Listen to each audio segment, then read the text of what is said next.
रायगडच्या माणगावमध्ये निजामपूर जिल्हा परिषद मतदारसंघातून शिवसेनेचे उमेदवार अविनाश नलावडे यांच्यासोबत निजामपूर पंचायत समितीसाठी अक्षय जाधव आणि पाटणूस पंचायत समितीसाठी विलास शिंदे यांनी मंत्री भरत गोगावले यांच्या उपस्थितीत आज उमेदवारी अर्ज दाखल केला।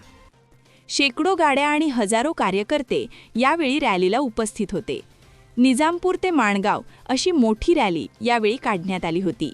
या रॅलीमध्ये जोरदार घोषणाबाजी करीत पारंपरिक खालूबाजा वाजवत शिवसैनिकांनी विजयोत्सवाप्रमाणे जल्लोष केला।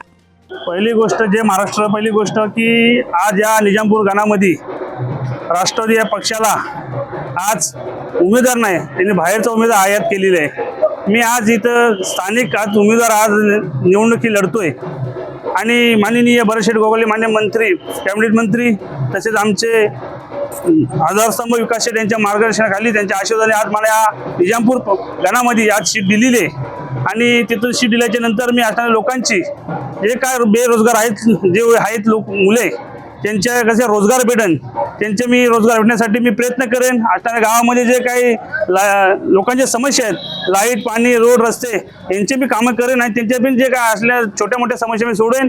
आणि उमेदवार मी स्थानिक असल्यामुळे विजय माझा पक्का आहे। आज मी घोषित करतोय। एवढे बोलून 2 शब्द जय हिंद, जय महाराष्ट्र।